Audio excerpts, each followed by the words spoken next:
Oi, tudo bem? Vamos trabalhar sobre restauração. São 7 cursos, tá? Da própria Bíblia.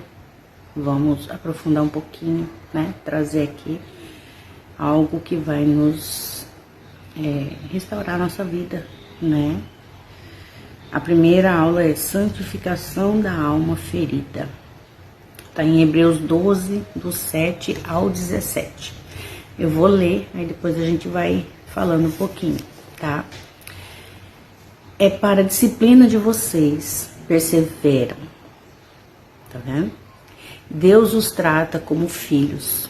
E qual é o filho a quem o pai não corrige? É uma pergunta, né?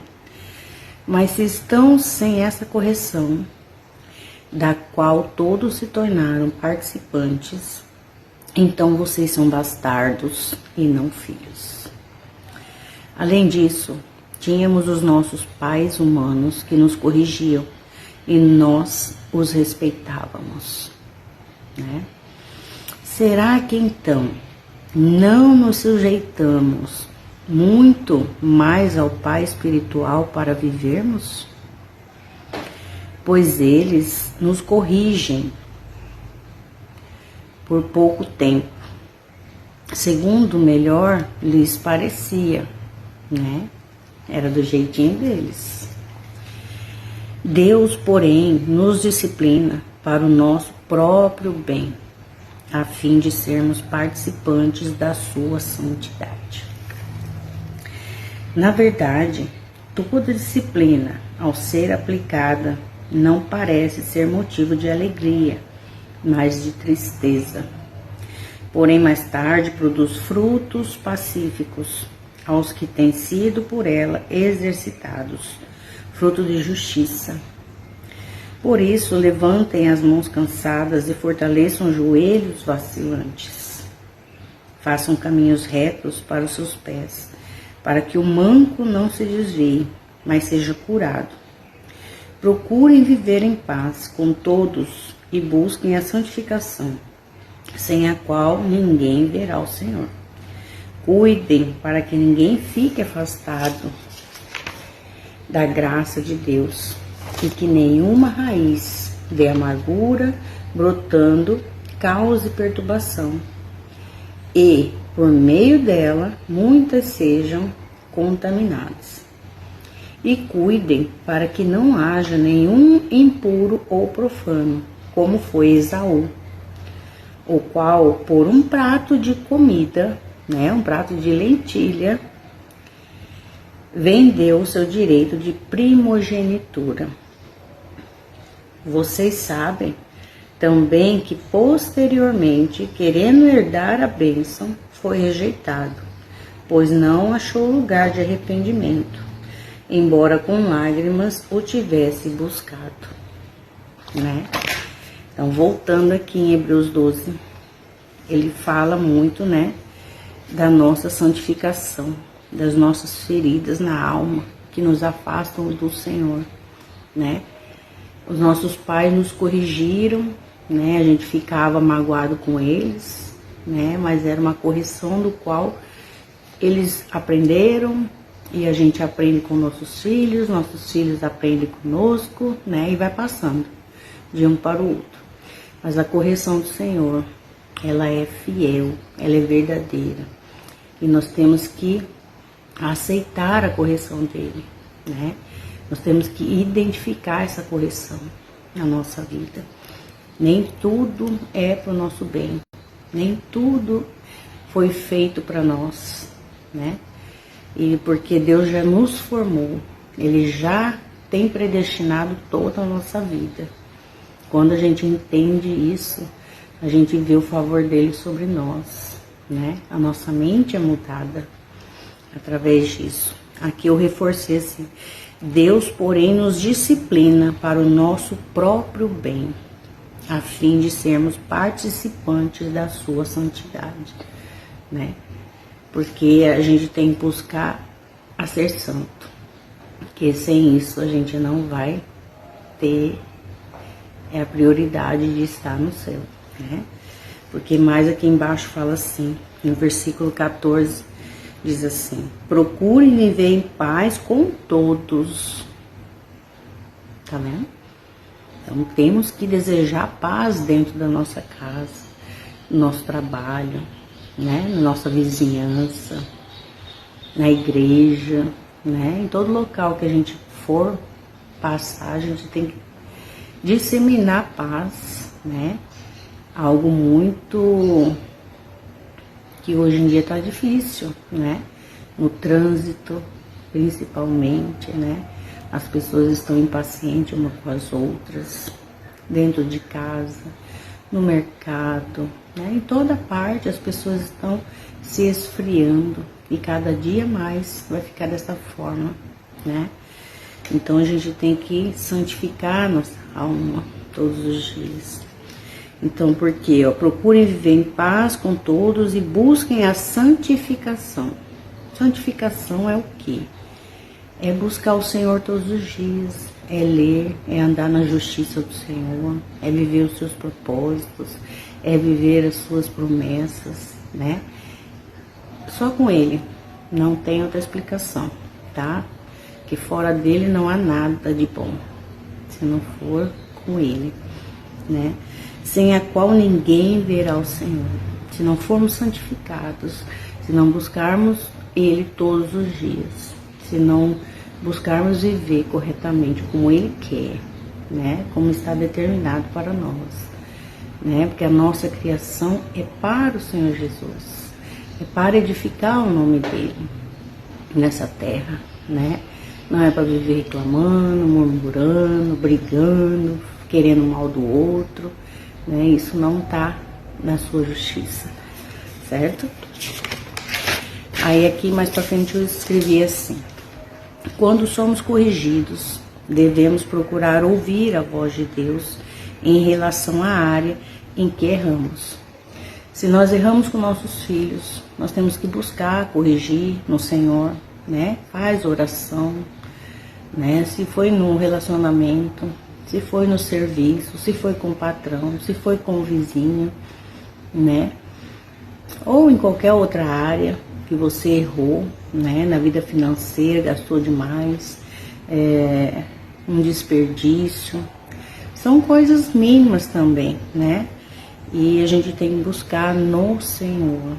Senhor, me corrige, eu preciso disso, né? Ele só vai nos ouvir se a gente abrir a nossa boca, tá? A disciplina não é castigo, certo? Igual a gente fazia com nossos filhos quando era criança, né? Batia com cinto, ou a gente apanhou com cinto, né? Com outros instrumentos, que era para educar, certo? Então, a disciplina não é castigo, e sim uma correção para nos edificar e nos fortalecer, né? É uma correção, é assim que Deus usa a gente. É igual quando a gente está no deserto passando por um problema tão grande, né? Se a gente não fizer jejum, se a gente não fizer oração, se a gente não vê que é para o nosso ensinamento, né? Às vezes a gente não enxerga, né? A gente está com os olhos tampados, mas temos que ter esse olhar, né? Devemos disciplinar com propósito, né? Você vai dar um castigo para o seu filho, né? Para alguém, temos que disciplinar com um propósito para algo, né? Não como algo que vai machucar, algo que vai ferir mais a pessoa, não. Se é para curar a pessoa, temos que ter um propósito, né? A disciplina produz frutos do Espírito. Fugir dela produz obras da carne, né? Vem o egocentrismo, vem o orgulho. Então a disciplina tem que produzir fruto do Espírito. Você conhece o fruto do Espírito? Né? São vários. Então a gente tem que pedir todos os dias esse fruto do Espírito sobre nós, né? Mas temos que praticá-los, né? Não é só o Senhor vai jogar em cima de você, não. A gente tem que praticar o amor, a paciência, a benignidade, a fidelidade, a mansidão, o domínio próprio, fidelidade, alegria, né? Tem gente que acorda e já tá aquele carão, né? Igual uma colega minha fala assim, aquele modelão.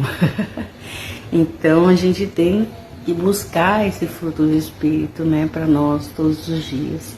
Que a alegria do Senhor é a nossa força, o amor do Senhor é que prevalece sobre nós. Eu tenho domínio próprio, né? Eu vou vencer, eu sou fiel ao Senhor, sou fiel ao meu marido, sou fiel aos meus filhos, né? Sou fiel às minhas convicções, né? A gente não tem que mudar porque o outro quer que a gente mude, certo? Então a gente tem que trabalhar tudo isso dentro de nós. Cuidem para que não se afastar de Deus e que não crie uma raiz de amargura dentro de você, né? Porque quando nutrimos algum sentimento mal, isso se torna uma brecha na qual convivemos por algum tempo. E isso se torna uma fortaleza, né? A gente levanta uma fortaleza em volta da gente, certo? Virando uma erva daninha com espinhos que invade e contamina tudo ao nosso redor, né? Tem pessoas dessa forma que vai trazendo tanta coisa ruim para si que a casa inteira é contaminada, né? A erva daninha entra e toma conta. E não devemos tratar só os sintomas ou as expressões visíveis do problema. Nós temos que ir lá na raiz, né? Lá na raiz. A raiz tem que ser arrancada com batalha espiritual e cura interior, né? Nós devemos nos curar interiormente, porque se a gente não se cura, a gente não tem como ajudar o próximo, né? Porque às vezes a gente tá tão cheio de feridas, tão magoada, tão cheio de fortalezas que a gente mesmo levantou, né? Aí a gente não tem forças, né? Não tem a sabedoria para ajudar o próximo também. E essa raiz é a nossa iniquidade, né? A raiz é a iniquidade, é da onde vem os problemas, é da onde vem o pecado, né? Então a gente tem que descobrir qual é a raiz que está causando isso na minha vida. Qual é a raiz que tá? A gente tem que ir lá e tirar aquela raiz, né? Mas a gente só vai saber quando a gente faz uma cura interior, né? Essa cura interior, gente, é através da palavra. Que a palavra, ela vai abrir nossos olhos, né? Que diz na Bíblia, fala, conhecereis a verdade e ela vos libertará. Então, quando essa palavra vem mostrando para você a verdade da sua vida, como Deus quer que a gente age, né? É aí a cura interior, porque vai sendo liberada aquela verdade dentro da gente.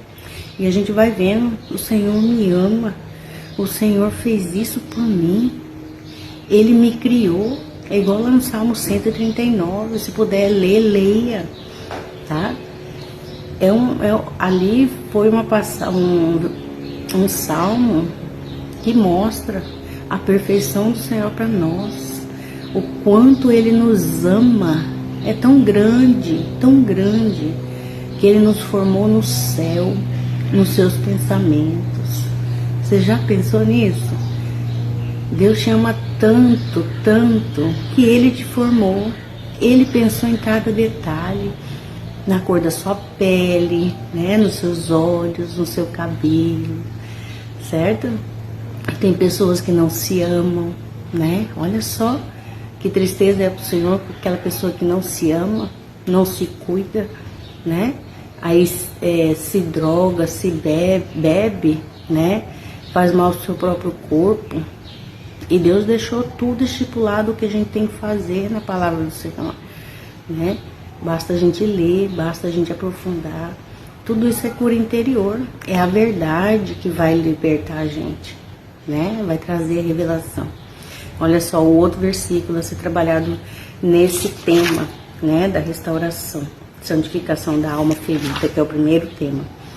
Antes de ser no Salmo 119, do 67 ao 72, diz assim: antes de ser afligido, eu andava errado, Mas agora guardo a tua palavra. Tu és bom e fazes o bem. Ensinar-me os teus decretos. Quer dizer, ensina-me os seus decretos. Os soberbos têm forjado mentiras contra mim, mas eu guardo de todo o coração os teus preceitos. O coração deles se tornou insensível, como se fosse de sebo. Mas eu me alegro na tua lei. Foi bom que eu tivesse passado pela aflição, para que aprendesse os seus decretos. Para mim vale mais a lei que procede da tua boca do que milhares de peças de ouro ou de prata. Viu como é importante a palavra do Senhor? Ela é maravilhosa, né? Mas eu me alegro na tua lei. Foi o que eu marquei aqui, né? Porque antes eu era afligida, agora eu guardo a tua palavra, certo? Só vai guardar quem conhece, quem lê, quem pratica. Se você não pratica, passe a praticar. Leia, comece de Gênesis, tá? Vai fazendo estudo todos os dias, lê um versículo, entende, anota, né? É muito importante.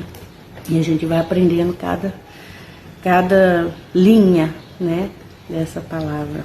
Então, eu me alegro na tua lei, né? Porque ela foi feita para mim, foi estipulada para mim viver uma vida abundante dentro dessa casa, né? Dentro dessa cidade, dentro desse país, desse mundo, certo? Foi bom que eu tivesse passado pela aflição. Eu me alegro muito, porque foi através da aflição, do deserto que eu passei, que eu me alegro na palavra do Senhor, porque foi ali que eu aprendi, foi ali que eu estudei, foi ali que eu fiquei, né? E Deus me colocou lá, né? Porque se Ele não tivesse colocado lá, eu não tinha aprendido, eu não tinha mudado, né? Eu estava vivendo a mesma vida, né? Então eu fico muito feliz, né? Mas eu me arrependo de ter sido dessa forma, né? Porque se eu fosse ensinada desde cedo a viver na palavra, seria diferente, né? Não precisaria passar pelo deserto, sofrer, chorar, né? Para poder ver a verdade, para ter essa cura interior. Não, né? Então, para que aprendemos os teus decretos. Então, para finalizar aqui, fala assim: a aflição é boa quando aprendemos com ela. Anota aí, né? A aflição é boa quando aprendemos com ela. Ou seja, é conhecida também como deserto, como eu falei. Ser é melhor do que fazer. Então, seja feliz, seja alegre, seja serva do Senhor, né? É melhor do que fazer. Como é bom ter um coração ensinável. Então, seja ensinável, tá? Tenha um coração ensinável. Não tenha um coração duro, tá? Coração duro sofre muito, tá? Então, tenha um coração ensinável. Então, fique em paz, fique com Deus. Até o nosso próximo estudo. Amém.